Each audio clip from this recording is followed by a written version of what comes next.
Boa tarde, investidores. Sejam bem-vindos a mais um Tempo de Resultados aqui no Money Times. Dessa vez, para falarmos sobre os resultados referentes ao segundo trimestre de 2023 para a Suzano. Eu sou Pascoal Augusto, repórter do AgroTimes, e hoje eu vou conversar com a Camila Nogueira, diretora de Relações com Investidores da empresa.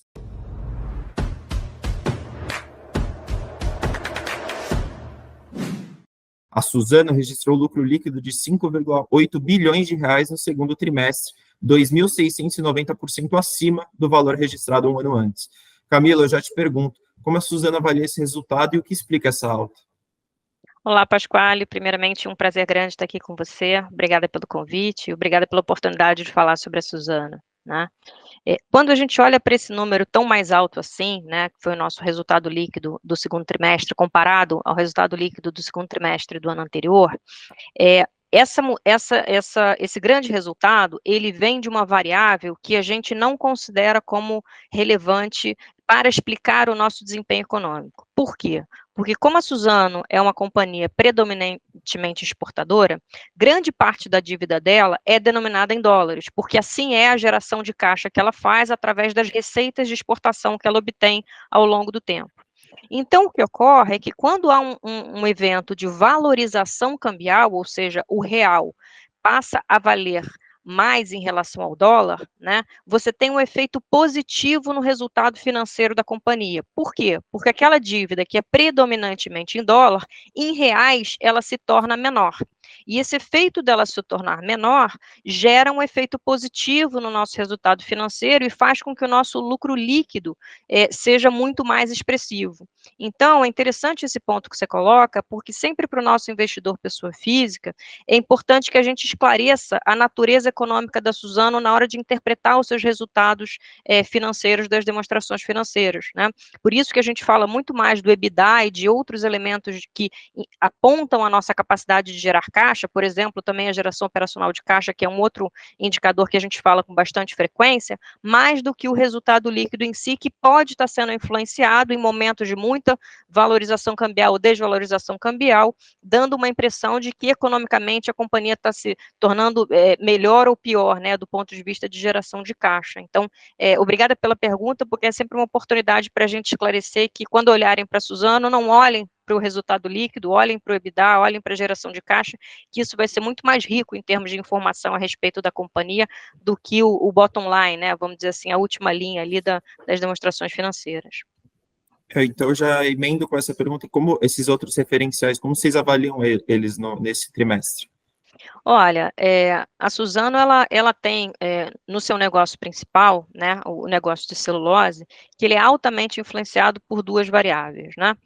Primeiro, a variável preço de celulose, e a segunda, a variável câmbio, né? Quando a gente tem um momento de ciclo, e a celulose é uma commodity, consequentemente ela se comporta, né, como um ciclo de commodities, de altas e vales de preço ao longo dos anos, né? Quando a gente está no momento em que a gente entrou agora de correção de preços, de redução de preços, há um impacto importante na nossa capacidade de gerar caixa, né, no nosso EBITDA ou na nossa geração operacional de caixa também, que é uma outra métrica que a gente utiliza bastante. Então, quando a gente olha o desempenho da Suzano no segundo trimestre, que atingiu aí 3,9 bilhões de reais em EBITDA e 2,2 bilhões de reais em geração operacional de caixa, o que a gente vê?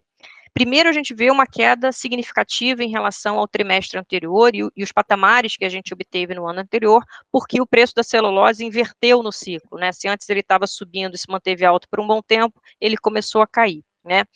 Mas, por outro lado, a gente também tem uma leitura muito positiva da resiliência econômica da companhia, né? Em função da competitividade que a companhia tem, em função da base de ativos que a companhia tem. Quando a gente fala de base de ativos, eu estou falando de plantios florestais, estou falando de qualidade de ativos industriais, estou falando de logística para movimentar a celulose, né? A companhia, ela tem um desempenho que é muito superior aos seus concorrentes, sobretudo internacionais, né? Então, a gente tem um ambiente econômico hoje que, diante do preço da celulose atual, muitos concorrentes estão aí, digamos, com água no pescoço, ou às vezes até já acima da cabeça, né, com muita dificuldade econômica de tocar os seus negócios, enquanto a Suzano, em função de todas as fortalezas estruturais que ela tem, consegue gerar, ainda num cenário de preço baixo de celulose, gerar um EBITDA muito forte, né. E a gente tem um outro segundo negócio que também é muito relevante na companhia, que é o negócio de papel e embalagem. Quando eu falo de papel e embalagem, eu estou juntando a nossa produção de papel de imprimir e escrever, papel, cartão, e também o nosso negócio mais recente, né, que é de bens de consumo, basicamente o tixo, e recentemente talvez esteve visível aí para vocês de que a gente adquiriu os ativos de tixo da Kimberly-Clark no Brasil, cuja marca mais importante aí, né, de conhecimento é a marca Neve, né, de papel higiênico. Esses negócios também tiveram resultados bastante expressivos no trimestre, a despeito de um cenário macroeconômico mais complexo, né? Então, hoje são negócios que também se mostram bastante competitivos, comparados aos concorrentes, nesse caso, seja no Brasil ou seja lá fora, e contribuem muito para que a Suzano tenha essa condição diferenciada como um participante aí na indústria de papel e celulose no Brasil e no mundo. E como vocês projetam o terceiro tri e o balanço desses 2 primeiros trimestres? Olha, a gente não faz projeções trimestrais, a gente não divulga nenhum guidance a mercado em relação às projeções trimestrais, mas ainda assim, o que a gente consegue compartilhar com os nossos investidores e com o público que está aqui nos acompanhando, né? Primeiro que, diante do ambiente atual, né, não se espera que o preço da celulose vá ter algum movimento que seja significativo, diferente do que já está ocorrendo, né? Então, a gente passa por um momento de uma entrada de novas capacidades de forma muito relevante, né? No setor de celulose, a gente tem uma situação em que a demanda ela é sempre crescente, mas ela cresce gradualmente, né? Enquanto que as novas ofertas de capacidade, quando novas plantas industriais elas começam suas produções, né, o volume que chega ao mercado num curto espaço de tempo, ele desequilibra essa relação de oferta e demanda e acaba pressionando preços, que é o que a gente está vendo agora, né? Então, a gente está, ao longo desse ano, ainda neste cenário, né? Então, acho que vale a gente considerar que o ambiente de preço de celulose que a gente tem ainda é um ambiente de preço mais desafiador, né? Por outro lado, e aí falando de uma variável muito importante, e essa está sob o controle da companhia, quando a gente fala do custo caixa de produção dessa celulose, né, e também isso é verdade para o nosso negócio de papéis e embalagem, a gente está com um desempenho positivo nesse sentido. Então, a gente já viu nesse segundo semestre uma redução do nosso custo caixa de produção, e a gente deve ver algum alívio ainda adicional a esse ao longo do resto do ano. E como está a expectativa para novos negócios e investimentos ao longo de 2023? A gente está atravessando agora em 2023 pelo maior ciclo histórico de investimento da companhia, né? A gente tem aí um guidance para o mercado de atingir esse ano um investimento total de 18,5 bilhões de reais, né? Ao mesmo momento, a gente está atravessando também a parte mais intensiva do nosso investimento numa nova planta de produção que a gente está construindo no Mato Grosso do Sul, que a gente denomina de Projeto Cerrado, que vai aumentar a nossa capacidade de produção de celulose, vai aumentar a nossa competitividade, consequentemente também vai aumentar a geração de caixa da companhia, que parte em meados do ano que vem, até junho do ano que vem, né?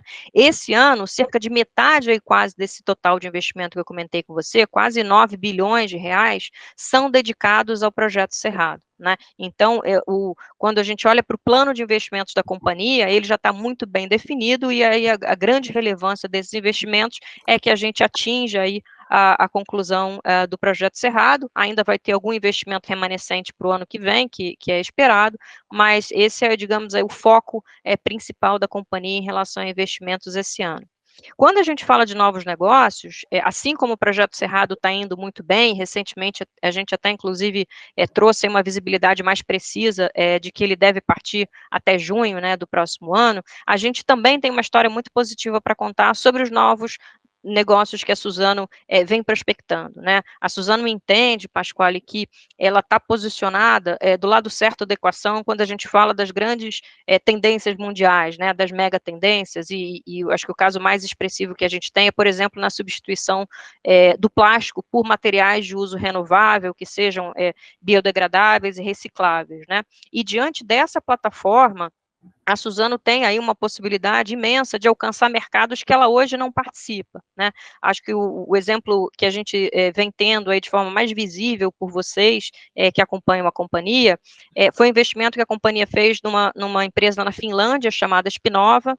Depois a gente montou uma joint venture com a Spinova chamada Woodspin, também lá na Finlândia, para produzir um produto têxtil com base na nossa biomassa de eucalipto, né? Com base nos nossos plantios florestais de eucalipto, né? E junto dessa fábrica lá na Finlândia, que partiu já esse ano, a gente também fez uma outra planta para suprir a planta deste produto têxtil, né? De MFC, que é uma celulose em tamanho nano, que a gente chama de microfibrilada, que partiu recentemente também. Esses novos negócios, então, o nosso investimento em têxtil, com esse novo produto que é disruptivo no mercado, em bioóleo, em lignina, em carbono, eles são projetos que têm níveis de maturidade mais de longo prazo. Então, eles vêm tendo uma trajetória muito grande, mas eles têm, de formas distintas, níveis de maturidade tecnológica ou maturidade de mercado distintos que vêm evoluindo muito bem também, né? Mas é algo que vai representar aí um impacto para a companhia mais no médio e longo prazo. Agora, pensando no cenário macroeconômico, eu queria perguntar quais os fatores de otimismo e pessimismo que vocês enxergam para a empresa. Tá, então vamos lá. Acho que pensar no cenário macro, e falando primeiro do que a gente vê aí com otimismo, primeiro eu acho que é uma confirmação e uma maior intensificação dessas mega tendências, né? Então, mais uma vez, o posicionamento da Suzano e a condição da Suzano de fazer parte de outras indústrias, né, de ampliar o seu mercado endereçável e ver ainda o seu negócio atual crescendo, com vertentes de crescimento ainda muito grandes em termos de demanda, tornam a nossa visão de longo prazo muito positiva, né? Então, a gente tem bastante otimismo nessa questão e muito otimismo também de que cada vez mais, não só o Brasil, mas todos os países do mundo vão precisar tratar a questão climática com bastante ênfase e bastante urgência, o que para a gente também é muito positivo, porque a gente se entende aí como um pedaço da solução dos desafios que o mundo tem nessa questão, né? Com otimismo também, a gente vem vendo aí, falando um pouco mais do cenário de curto prazo, a gente viu aí um arrefecimento, né, dos preços das principais commodities que atingem os nossos custos de produção. Então, hoje a gente tem um cenário dos principais produtos que a gente usa para produzir celulose, e, por consequência, depois essa celulose vai produzir diversos tipos de papel, ou papéis sanitários, embalagens, etc., menos pressionados do que a gente tinha, por exemplo, no ano passado. Então, parte do nosso melhor desempenho em custo também vem sendo em função desse fator externo macro, né, que está melhor do que alguns períodos atrás, né. Quando você fala de pessimismo, eu não gostaria de tratar como um pessimismo, mas tratar como um ponto de atenção, né.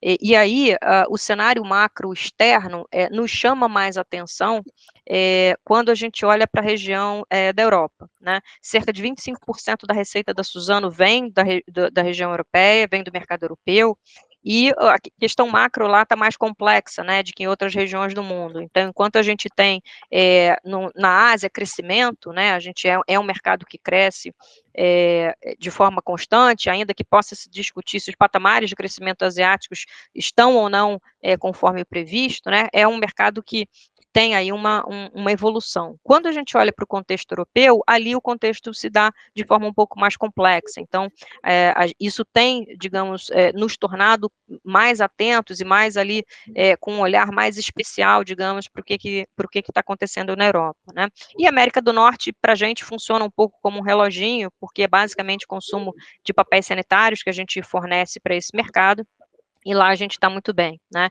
E quando a gente olha para o Brasil, aí o principal negócio que a gente tem com ênfase no ambiente macroeconômico brasileiro é o negócio de papéis e embalagens, que também vai muito bem, obrigada, a despeito aí de alguns desafios conjunturais.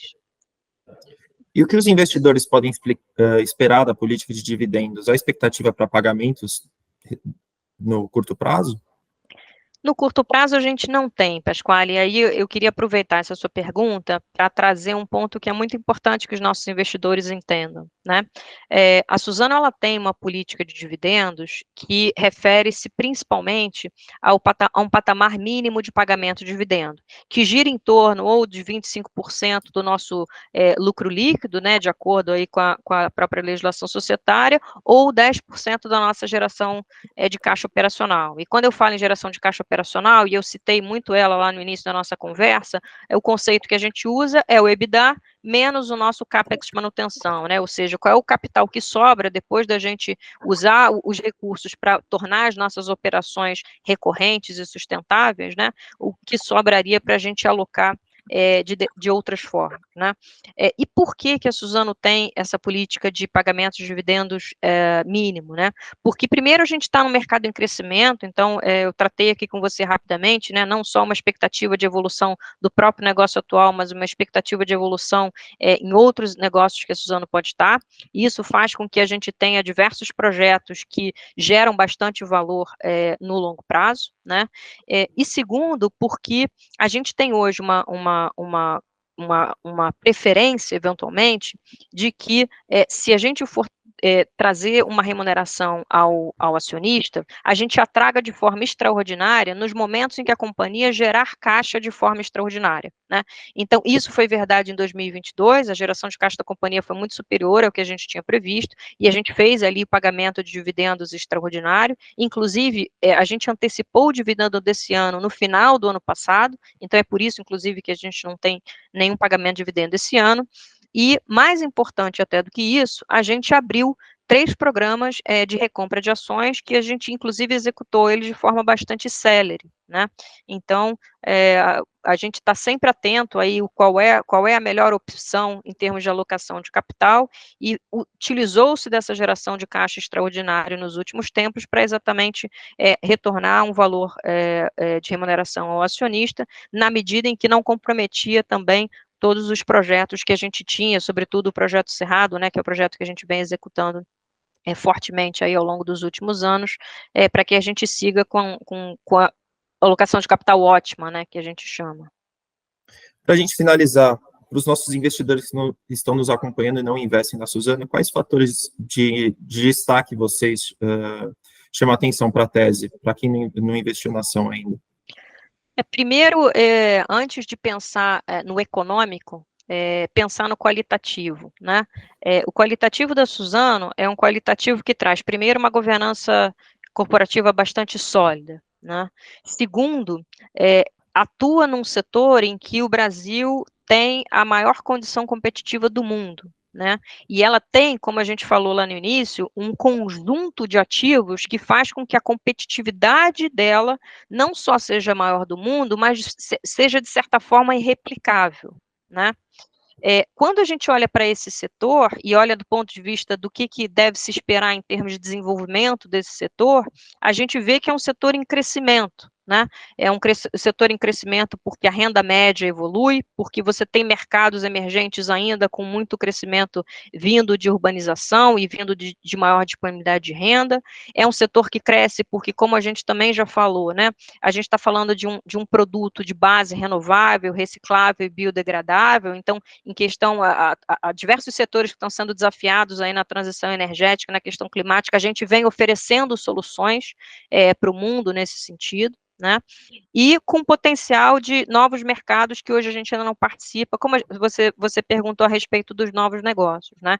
Então, quando a gente olha esse ambiente no qual a Suzano atua e todas essas características que geram diversas alavancas de geração de valor, um grande exemplo está vindo aí, no meio do ano que vem a gente parte aí o projeto Cerrado, que vai adicionar muito valor para a companhia. O nosso investidor que está nos assistindo, que não tem aquela urgência de curto prazo, né, que quer fazer um investimento pensando mais no longo prazo, eu convidaria a olhar aí com bastante cuidado para a Suzano, para o case da Suzano, né? E por que eu digo para o longo prazo e não para o curto prazo? Porque a gente também já falou um pouquinho aqui no nosso bate-papo de que no curto prazo o preço da celulose e o câmbio influenciam muito a geração de caixa da companhia e, consequentemente, muito o valor da ação da companhia, né? Mas quando a gente olha olha numa expectativa de longo prazo, tem muito valor para vir aí do que a Suzano é hoje e do que a Suzano pode ser no futuro. Obrigado, Camila. Obrigada, Pasquale, sempre um prazer.